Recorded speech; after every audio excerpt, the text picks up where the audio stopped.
Здравствуйте, в эфире новости экономики, в студии Евгений Боженко. У банка Тата приказом Банка России от 5 июля отозвана лицензия на осуществление банковских операций.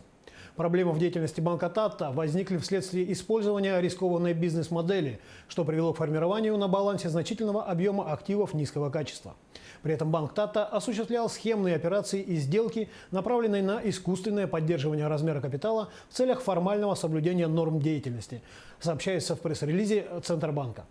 Оценка кредитного риска по требованию надзорного органа выявила существенное снижение размера собственных средств банка и наличие в его деятельности оснований для реальной угрозы интересам кредиторов и вкладчиков.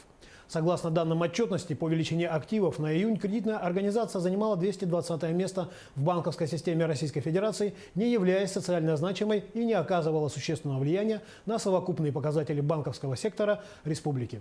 На промышленные предприятия республики за прошлый год было трудоустроено порядка 3000 жителей Якутии. Это произошло в рамках программы «Местные кадры в промышленность». Как заявил в интервью нашему каналу руководитель республики Айсен Николаев, это очень важная программа. Я был в Нерюнгри, в Мирнинском и Алданском районах. Руководители крупных компаний-недропользователей, которые начинают работу на территории Якутии, заинтересованы в том, чтобы наши местные кадры из других районов республики работали здесь. Переговоры о трудоустройстве постоянно ведутся с компаниями.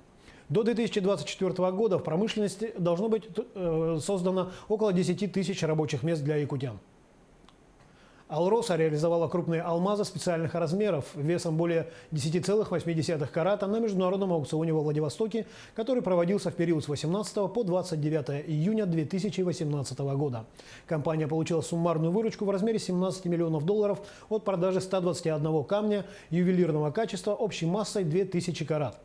В торгах принимали участие компании из России, Гонконга, Бельгии, Израиля, Индии, Арабских Эмиратов, Китая и Соединенных Штатов Америки. Победителем по разным номинациям признаны 36 фирм. Результаты прошедшего аукциона в очередной раз подтверждают, что Владивосток сегодня – это успешно развивающийся центр российского алмазного бизнеса. Июньский аукцион завершился с хорошей премией к стартовой цене. Она была превышена почти в 2 раза. Так прокомментировал итоги аукциона директор единой сбытовой организации «Алроса» Евгений Агуреев. Напомним, филиал «Алроса» во Владивостоке был создан в 2016 году, а недавно в филиал был назначен новый руководитель. Дальневосточные субъекты должны войти в лидеры национального рейтинга состояния инвестиционного климата в субъектах Российской Федерации Агентства стратегических инициатив. Об этом заявил вице-премьер, полпред президента России в Дальневосточном федеральном округе Юрий Трутнев. Сегодня на Дальний Восток приходит 30% прямых иностранных инвестиций, поступающих на территорию России. Это большие показатели. Это значит, что инвестиционный климат на Дальнем Востоке улучшается. Мы будем добиваться того, чтобы он улучшался еще динамичнее и добиваться поставленных президентом России задач, сказал Юрий Трутнев. Напомним, в сентябре 2017 года президент России Владимир Путин поручил обеспечить попадание субъектов Дальнего Востока в топ-30 рейтинга к 2020 году. Планка для наличных платежей в России может быть сокращена в 8 раз до 5 миллионов рублей в год. Об этом рассказала первый зампред Банка России Ольга Скоробогатова. В этом году, напомнила она, Банк России рассчитывает на принятие Государственной Думой решения о снижении этого порога с 40 миллионов до 20. По словам Скоробогатовой, организациям дадут около полугода на подключение к инфраструктуре безналичных платежей, как и при предыдущем снижении со 120 миллионов. Позже, сказала Скоробогатова, планка по обороту может быть снижена до 10 миллионов, а затем и до 5 миллионов рублей. Однако решения об этом будут приниматься отдельно.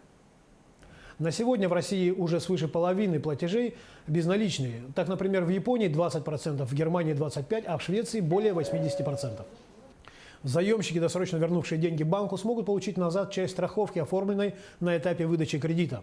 Правительственный законопроект, дающий гражданам такое право, находится в Государственной Думе. Он уже прошел предварительное рассмотрение в Комитете по финансовому рынку. Сейчас при досрочном погашении кредита уплаченные за полис деньги, как правило, не возвращаются.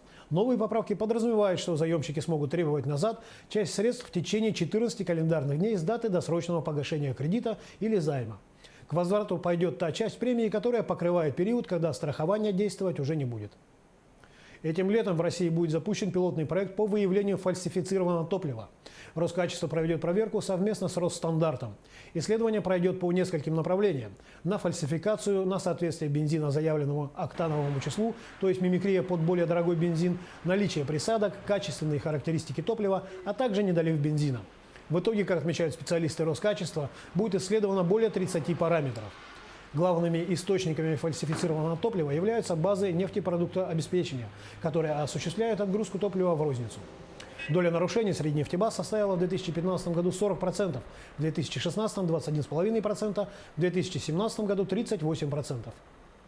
Отдельно проблему недолива топлива на российских заправках Росстандартъ вынесет на обсуждение очередного заседания Государственной комиссии по противодействию незаконному обороту промышленной продукции под председательством главы Минпромторга Российской Федерации Дениса Мантурова.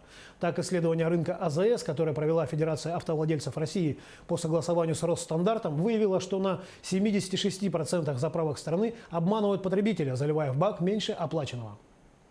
На этом все. Оставайтесь в курсе экономических событий на Якутия-24.